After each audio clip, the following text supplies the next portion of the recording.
Mes très chers amis, Shabbat Shalom Mevorach.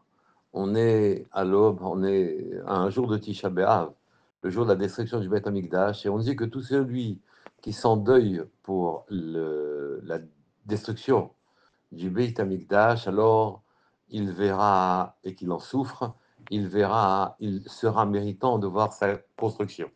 Mais qu'est-ce que ça veut dire qu'il s'endeuille du Beth Amikdash? Est-ce qu'on est en train de parler des pierres, des magnifiques bâtiments? Est-ce qu'on est en train de parler de ce charme particulier que à Yerushalayim?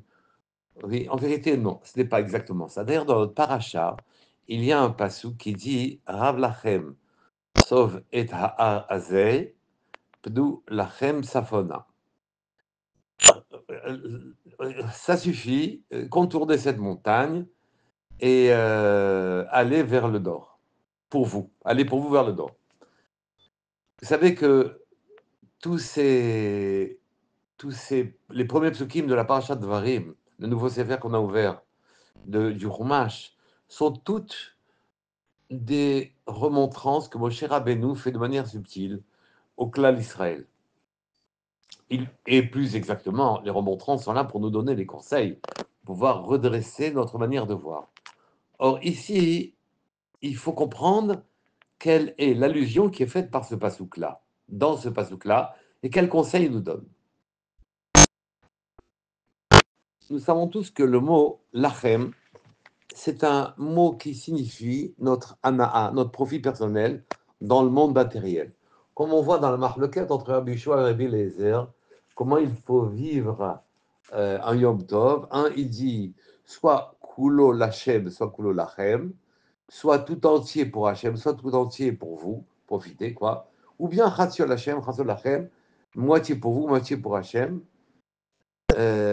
Et Lachem est en quelque sorte en train de nous parler de notre manière de vivre notre monde à nous.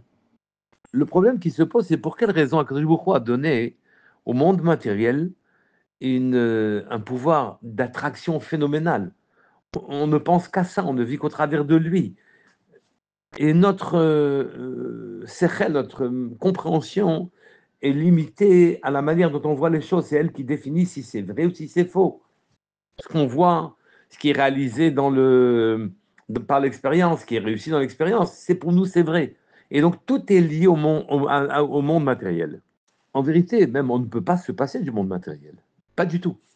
Et les Mekoubalim nous ont appris quelque chose et nous disent que ce qui a donné droit d'existence dans ce monde-ci, de toutes choses, depuis le minéral jusqu'à l'humain, c'est qu'il y a en nous des grains de spiritualité. Ce grain de spiritualité est en quelque sorte le passeport qui permet à quelque chose d'exister dans le monde. Il n'est pas que le passeport, c'est qu'il lui donne son goût, sa forme, ses couleurs, ses propriétés, et que ce grain de spiritualité personnalise en quelque sorte tout ce qui existe sur Terre. Il faut naturellement se faire accompagner ou être voisin de personnes qui sont soucieux de cet aspect-là des choses pour nous ouvrir à une autre envie, celle de regarder le monde, non seulement par son côté matériel, mais aussi par son côté spirituel. C'est ce que dit le Baal Shem Tov à propos d'un Télim de David qui cite et qui dit à propos des hommes qui sont tsme'im, verevim, qui sont assoiffés, qui sont affamés, oui, il vient et dit le Baal Shem Tov, Nafsham Bahem Tit Ataf. Nous sommes assoiffés de ces choses-là car nous devons récupérer la forme qui donne les propriétés à chaque chose. Nous devons la récupérer pour celle qui vêtisse en quelque sorte l'âme de la chose, nous en approprions. Encore faut-il ne pas se précipiter sur tout ce qui nous attire sur Terre, le manger, le boire, mais aussi le kavod, le brillant. Il faut nourrir une intention d'essayer de découvrir ce qui se cache derrière les choses matérielles, l'âme de la matière en quelque sorte. Et quand on la consomme ou quand on vit l'événement, alors on s'approprie de cette forme qui vient enrichir notre forme personnelle. C'est ce que dit le Passouk. Rav Lachem, il y a sur terre un lachem, un un profit personnel gigantesque, un plaisir dans toute chose, oui, il est immense.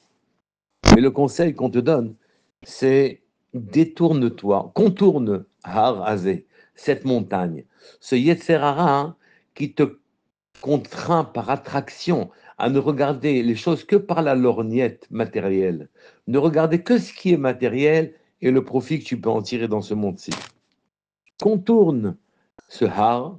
Vous savez que Har, c'est aussi le Yetzer Hara. Il est regardé soit comme une montagne, insurmontable, soit comme fin comme un cheveu. Eh bien, contourne cette montagne, ce Yetzer Hara, et tourne-toi Safona vers le nord. Safona veut dire aussi Safoun. Et tourne-toi vers ce qui est caché. Il y a derrière toute chose une âme cachée. Il faut que tu t'en appropries. C'est cela, s'endeuiller de Yerushalayim, regretter notre absence de spiritualité, regretter de ne pouvoir développer en nous toutes les propriétés de notre âme et de notre profondeur, regretter de ne même pas rechercher ce qui se cache, l'âme de toute chose, pour nous en approprier.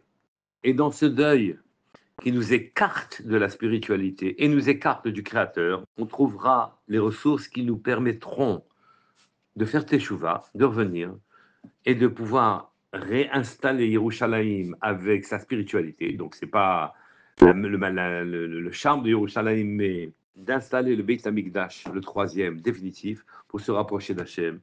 C'est ça qui nous permettra de se rapprocher d'Hachem, qu'on tourne le Yetzer Hara. Sachez qu'il est comme un cheveu, il nous apparaît une montagne, mais en vérité, celui qui, dans sa kavana, dans ses intentions, décide de s'en détourner pour pouvoir approfondir l'âme de toute chose, à ce moment-là, recrée, redonne, se remet dans les conditions qui nous permettent de construire le troisième Beth Amikdash, Shabbat Shalom Mevorach, Kol Touf.